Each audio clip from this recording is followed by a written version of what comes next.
Hi అండి. అందరికీ నమస్తే. Welcome back to our channel. ఈరోజు మన రెసిపీ వచ్చేసి పచ్చి పులుసు అండి. ఈ ఎండలకి పచ్చి పులుసు వేసుకొని తింటుంటే కడుపులో ఎంతో హాయిగా ఉంటుంది కదా! తినడం కంటే తాగినా పర్లేదబ్బా అనిపిస్తుంది కదా! అంత బావుంటుంది.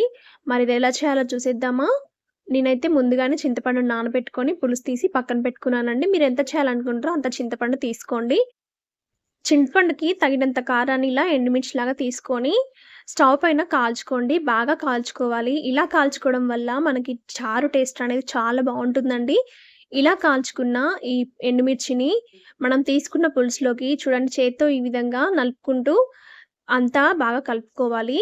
అలాగే ఉల్లిపాయలు కూడా ఇలా పొడవుగా కట్ చేసుకోండి. ఉల్లిపాయ మీద సాల్ట్ తగినంతగా వేసుకొని ఇవన్నిటిని చేత్తో బాగా నలుపుతూ పులుసులోకి బాగా కలిసే విధంగా కలుపుకోవాలండి.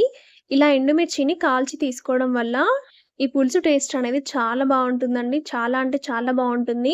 గ్లాస్‌తో తాగేయొచ్చు అన్నంత రుచిగా ఉంటుంది. అప్పుడు అమ్మమ్మల కాలం నాటి వారు కూడా ఇలానే చేసేవారంట. అందుకే అప్పట్లో పచ్చి పులుసు అంటేనే ఫేమస్ అండి. చాలా చేసేవారు.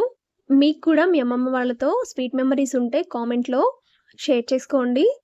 అండ్ మీకు ఈ పులుసు తెలిసి ఉంటే కూడా కామెంట్ చేయండి. తెలియని వారు తప్పక ట్రై చేయండి. ఈ ఎండలకి ఈ పులుసు చాలా మంచిది.